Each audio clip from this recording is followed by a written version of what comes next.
Let's mic news wrap. Let's mic news wrap में अब सुनते हैं दिन भर की अहम खबरें सिर्फ 10 मिनट में। सबसे पहले हेडलाइंस। डिब्रूगढ़ में पीएम का ऐलान, विकास और समृद्धि को मिलेगी नई रफ्तार। खड़गे ने लगाया बराक वैली की अनदेखी का आरोप। केरल में बीजेपी और एलडीएफ में सीक्रेट डील, प्रियंका ने कहा सबरीमाला पर इसीलिए चुप है मोदी।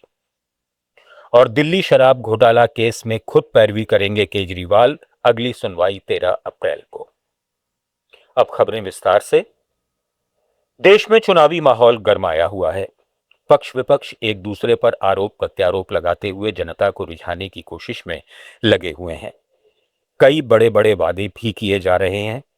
इसी कड़ी में असम के डिब्रूगढ़ में प्रधानमंत्री नरेंद्र मोदी ने जनसभा को संबोधित करते हुए राज्य की सांस्कृतिक विविधता और सामाजिक एकता की जमकर सराहना की। उन्होंने दावा किया कि सरकार डिब्रूगढ़ को व्यापार और उद्योग का प्रमुख हब बनाने की दिशा में तेजी से काम कर रही है, जिससे आने वाले समय में क्षेत्र के विकास और समृद्धि को नई रफ्तार मिलेगी। महान नायक ज्योति प्रसाद अग्रवाला जी,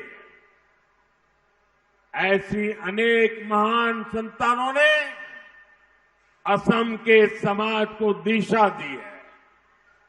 ऐसे हमारे सभी महान पूर्वजों की प्रेरणा से आज बीजेपी एनडीए सरकार डिब्रूगढ़ को, उजोनी ओखोम को फिर से समृद्धि का, व्यापार कारोबार का बहुत बड़ा हब बना रही है। दूसरी तरफ बोरखोला में कांग्रेस अध्यक्ष मल्लिकार्जुन खड़गे ने जनसभा को संबोधित करते हुए केंद्र और राज्य सरकार पर जमकर निशाना साधा। उन्होंने कहा कि पूर्व प्रधानमंत्री इंदिरा गांधी ने कभी बराक वैली को शांति का द्वीप कहा था, लेकिन पिछले 10 साल में इस क्षेत्र की पूरी तरह अनदेखी की गई है। खड़गे ने आरोप लगाया कि बराक वैली के लोगों के साथ लगातार भेदभाव हुआ है और उन्हें बुनियादी सुविधाओं से वंचित रखा गया है। कांग्रेस हमेशा इस क्षेत्र के विकास और लोगों के अधिकारों के लिए लड़ती रही है।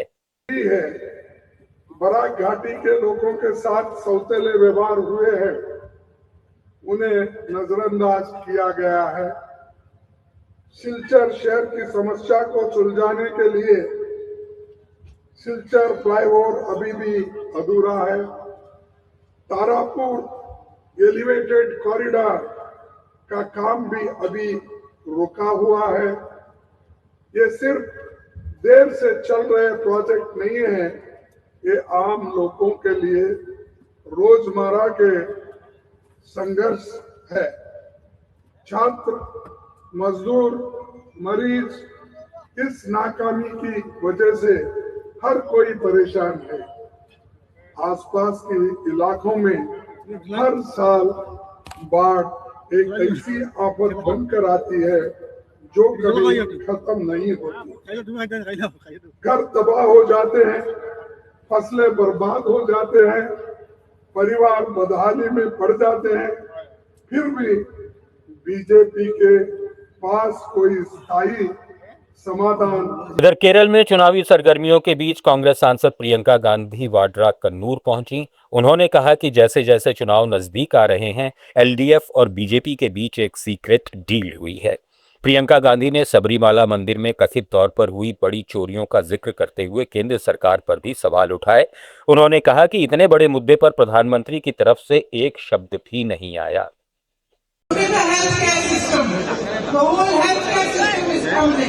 Even though the best nurses, doctors in the world are from here. State is burdened by debt, and as I said, record unemployment. We all know how contracts are awarded in their country. Now that the elections are coming closer, it's pretty obvious that there has been a secret deal between the LDF and the BJP.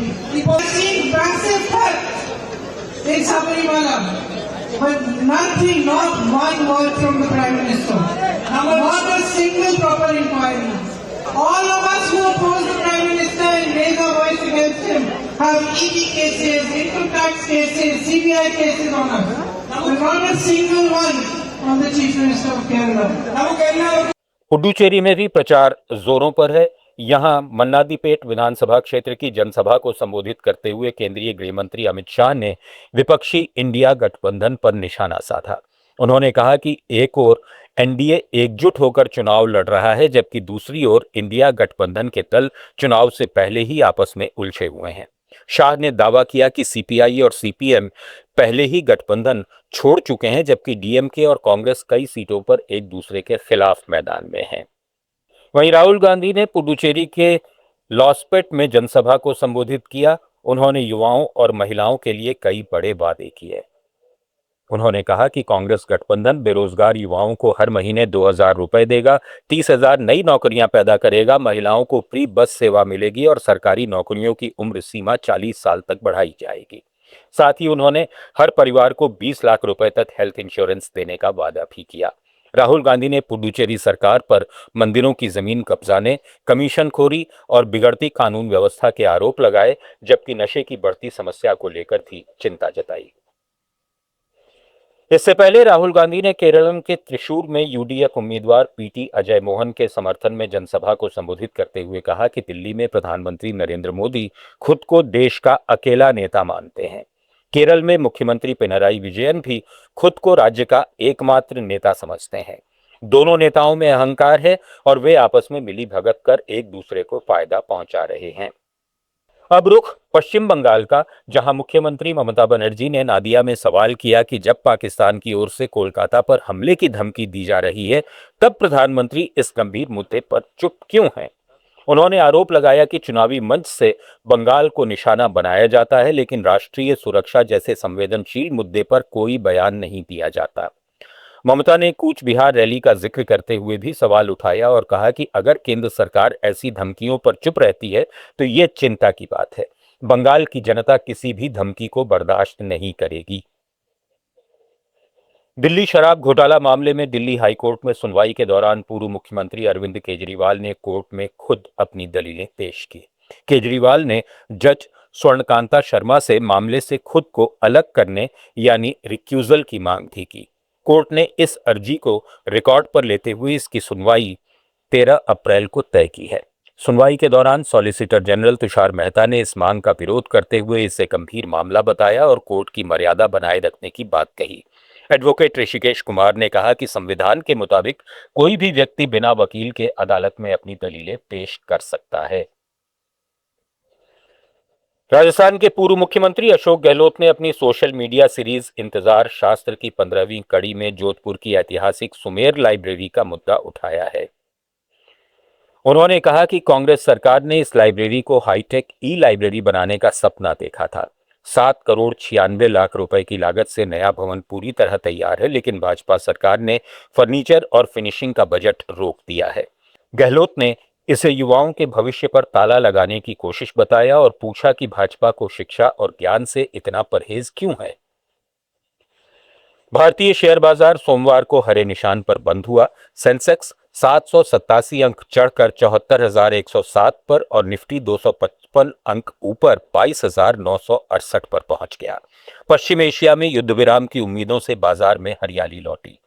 Trent 8%, SBI life 3.74, Titan 3.58, Adani enterprises 3.56 और axis bank 3.31% चढ़े। Reliance 3.3, ONGC 2 और max health 1.23% गिरे। दिल्ली में विदेश मंत्रालय के प्रवक्ता रणधीर जायसवाल ने कहा कि विदेश मंत्री डॉक्टर एस जयशंकर ने कल यूएई और कतर के विदेश मंत्रियों से फोन पर बातचीत की, जिसमें क्षेत्रीय हालात और सुरक्षा मुद्दों पर चर्चा हुई।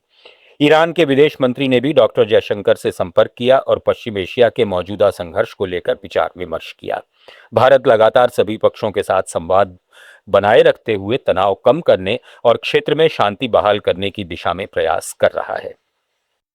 आप सुन रहे थे let's mind more than radio. Follow कीजिए हमें हमारे सोशल मीडिया प्लेटफॉर्म्स पर।